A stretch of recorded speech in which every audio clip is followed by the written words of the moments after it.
Good morning students. हमने last video में जो अपना चैप्टर 3 है वो रीड किया था, टिटहरी और समुद्र। आज हम उसके क्वेश्चन आंसर करेंगे, यानी प्रश्न उत्तर करेंगे। Page number 21। पेज नंबर कौन सा? 21। तो ये फर्स्ट क्वेश्चन के कै खे गए ये आपको अपनी फेयर नोटबुक में करने हैं, और सेकंड क्वेश्चन के उत्तर आपको अपनी बुक में फिल करने हैं। तो स्टार्ट करते हैं हम। इन प्रश्नों के उत्तर बताइए। टिटहरी ने अंडे कहाँ दिए थे? टिटहरी ने अंडे कहाँ दिए थे? इस चैप्टर का नाम है टिटहरी और समुद्र। टिटहरी और समुद्र। तो फर्स्ट क्वेश्चन है,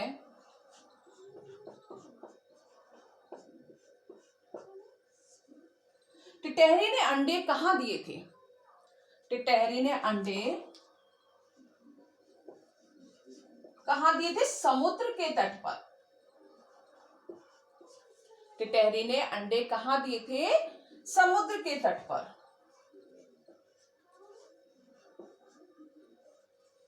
समुद्र के तट पर।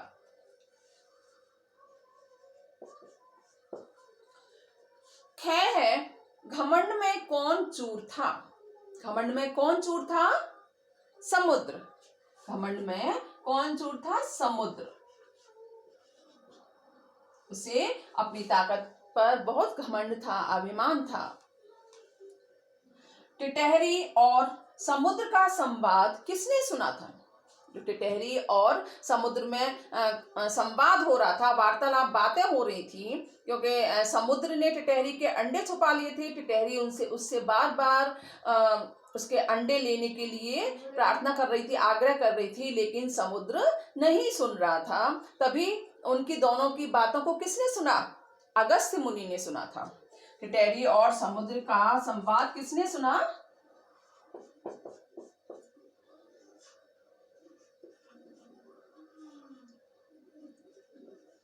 अगस्त्य मुनि ने।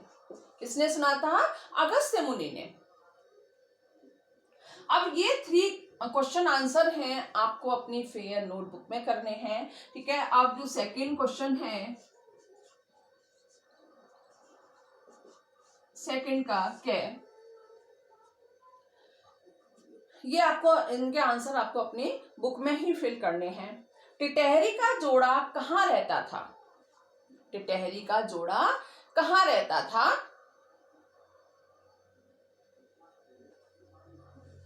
टिटहरी का जोड़ा कहाँ रहता था? टिटहरी का जोड़ा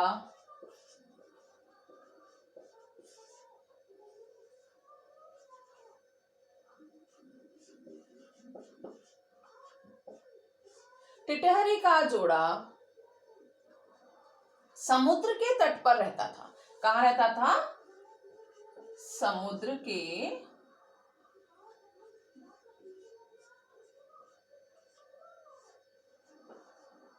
तट पर रहता था। टिटहरी का जोड़ा कहाँ रहता था? समुद्र के तट पर रहता था। टिटहरी के अंडे किसने ले लिए थे? टिटहरी के अंडे किसने ले लिए थे? टिटहरी के अंडे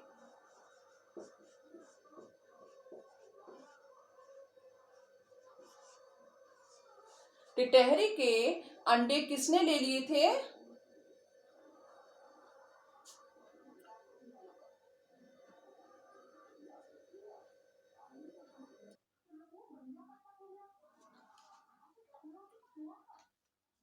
टिटहरी के अंडे किसने ले लिए थे?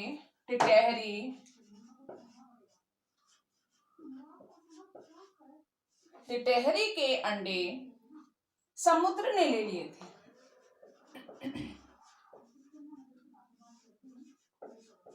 समुद्र ने ले लिए थे।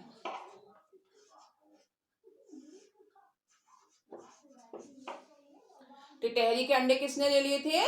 समुद्र ने ले लिए थे। टिटहरी ने क्या निश्चय किया?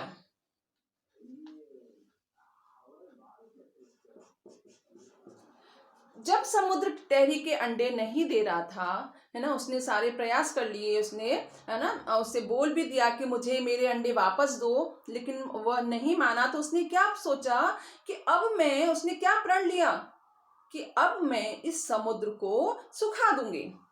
टिटहरी ने निश्चय किया कि वह समुद्र को रेत से पाट कर सुखा देगी। टिटहरी ने निश्चय किया टिटहरी ने निश्चय किया कि वह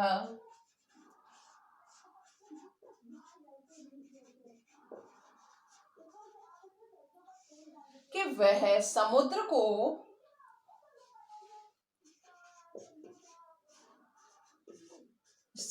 को रेत से, कि वह क्या करेगी? समुद्र को रेत से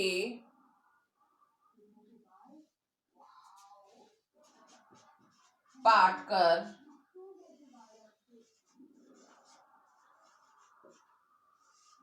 सुखा देगी। टिटहरी ने निश्चय किया कि वह समुद्र को रेत से पाट कर सुखा देगी। नेक्स्ट क्वेश्चन है हमारा, अगस्त्य मुनि ने क्या निश्चय किया? अगस्त्य मुनि ने क्या निश्चय किया था? अगस्त्य मुनि ने, जब वो समुद्र नहीं मान रहा था, तो उसने अगस्त्य मुनि जो थे, उन्होंने क्या निश्चय किया कि मैं समुद्र के घमंड को चूर कर दूंगा, है ना। जो समुद्र बहुत, उसको अपनी ताकत का घमंड था, तो उन्होंने क्या सोचा, अगस्त्य मुनि ने क्या किया कि मैं इस समुद्र के घमंड को चूर कर दूंगा। क्या आंसर होगा इसका? अगस्त्य मुनि ने क्या निश्चय किया? अगस्त्य मुनि ने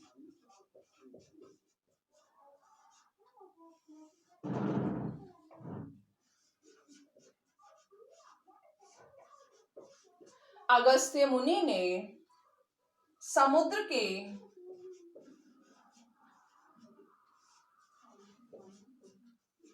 घमंड को अगस्त्य मुनि ने समुद्र के घमंड को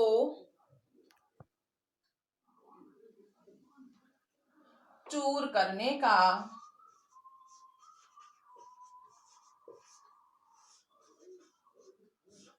समुद्र के घमंड को चूर करने का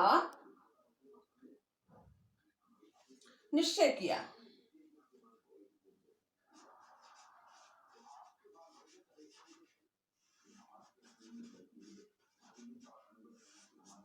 अगस्त्य मुनि ने समुद्र के घमंड को चूर करने का निश्चय किया। अब पेज नंबर 22 पर लास्ट क्वेश्चन है हमारा,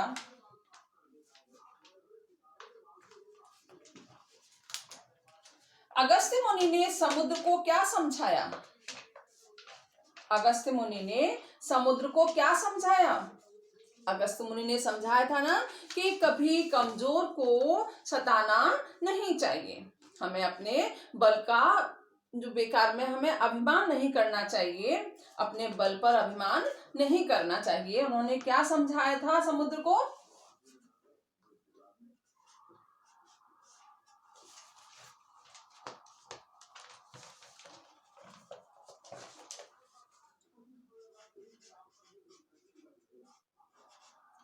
अगस्त्य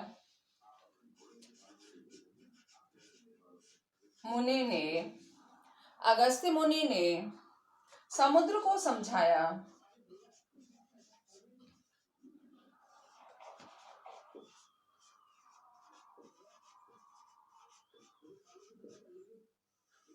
अगस्त्य मुनि ने समुद्र को समझाया कि कभी किसी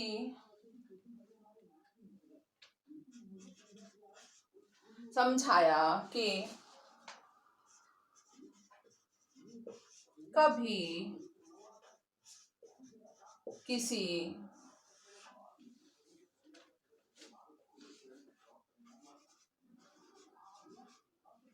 कमजोर कभी किसी कमजोर को सताना नहीं चाहिए। कभी किसी कमजोर को सताना नहीं चाहिए। कभी किसी कमजोर को सताना नहीं चाहिए और अपने बल पर और अपने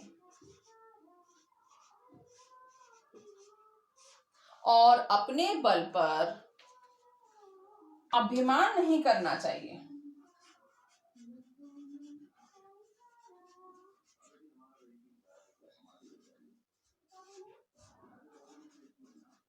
अभिमान नहीं करना चाहिए। क्या समझाया था? अगस्त्य मुनि ने समुद्र को समझाया कि कभी किसी कमजोर को सताना नहीं चाहिए और अपने बल पर अभिमान नहीं करना चाहिए। अपने बल पर अभिमान नहीं करना चाहिए।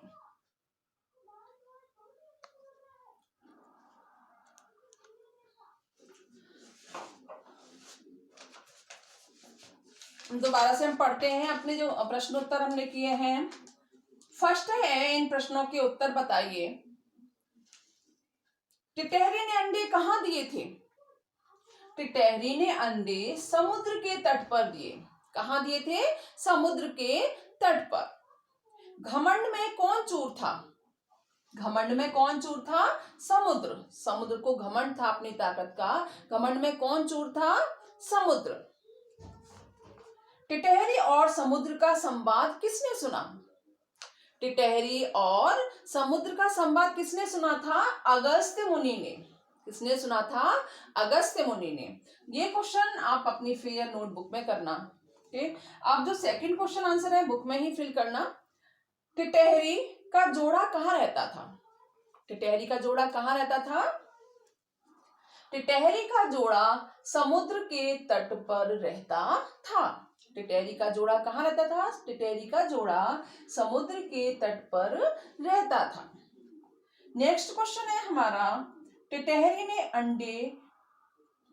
के अंडे किसने ले लिए थे? टिटहरी के अंडे किसने ले लिए थे? टिटहरी के अंडे समुद्र ने ले लिए थे। किसने ले लिए थे? समुद्र ने ले लिए थे। समुद्र के किनारे उसने अंडे दिए थे टिटहरी ने, है ना, और समुद्र ने अपनी जो तेज लहरों में उसके अंडे छुपा लिए। गए है क्वेश्चन, टिटहरी ने क्या निश्चय किया जब उस समुद्र ने उसके अंडे छुपा लिए और बार बार कहने पर भी जब वो समुद्र नहीं मान रहा था, उसके अंडे नहीं दे रहा था, तो उसने क्या निश्चय किया? टिटहरी ने क्या निश्चय किया था? टिटहरी ने निश्चय किया कि वह समुद्र को रेत से पाट कर सुखा देगी। क्या निश्चय किया था? कि वह समुद्र को रेत से पाट कर सुखा देगी। नेक्स्ट क्वेश्चन है, अगस्त्य मुनि ने क्या निश्चय किया? जब टिटहरी और समुद्र की बातें अगस्त्य मुनि सुन रहे थे और उनके कहने पर भी जब वो नहीं माना, समुद्र नहीं माना, अगस्त्य मुनि ने खूब कहा कि टिटहरी को आप अंडे दे दो, लेकिन समुद्र नहीं माना, तो उन्होंने क्या निश्चय किया? अगस्त्य मुनि ने क्या निश्चय किया? अगस्त्य मुनि ने समुद्र के घमंड को चूर करने का निश्चय किया। अगस्त्य मुनि ने क्या निश्चय किया? कि मैं समुद्र के घमंड को चूर कर दूंगा। यानी अगस्त्य मुनि ने समुद्र के घमंड को चूर करने का निश्चय किया। नेक्स्ट क्वेश्चन है हमारा पेज नंबर 22 पर। अगस्त्य मुनि ने समुद्र को क्या समझाया? अगस्त्य मुनि ने समुद्र को अपने हाथ में ले लिया, है ना, तो वो डर गया, समुद्र डर गया कि मुझे सुखा देंगे, ठीक है। तो फिर जब समुद्र ने टिटहरी के अंडे वापस दे दिए अगस्त मुनि के डर से, क्योंकि वो डर गया अगस्त मुनि से, ये तो मुझे सुखा देंगे, है ना, इन्होंने मुझे हाथ में ले लिया, मतलब इतने बड़े मुनि हैं ये, ठीक है, तो सुखा देंगे। तो उसने क्या किया कि अंडे वापस दे दिए, अंडे वापस दे दिए। फिर अगस्त मुनि ने समुद्र को क्या समझाया, अंडे वापस देने के बाद क्या समझाया था अगस्त मुनि ने? अगस्त मुनि ने समुद्र को समझाया कि कभी किसी कमजोर को सताना नहीं चाहिए, कभी किसी कमजोर को सताना नहीं चाहिए और अपने बल पर अभिमान नहीं करना चाहिए। कभी किसी कमजोर को हमें सताना नहीं चाहिए और अपने बल पर अभिमान नहीं करना चाहिए। ओके,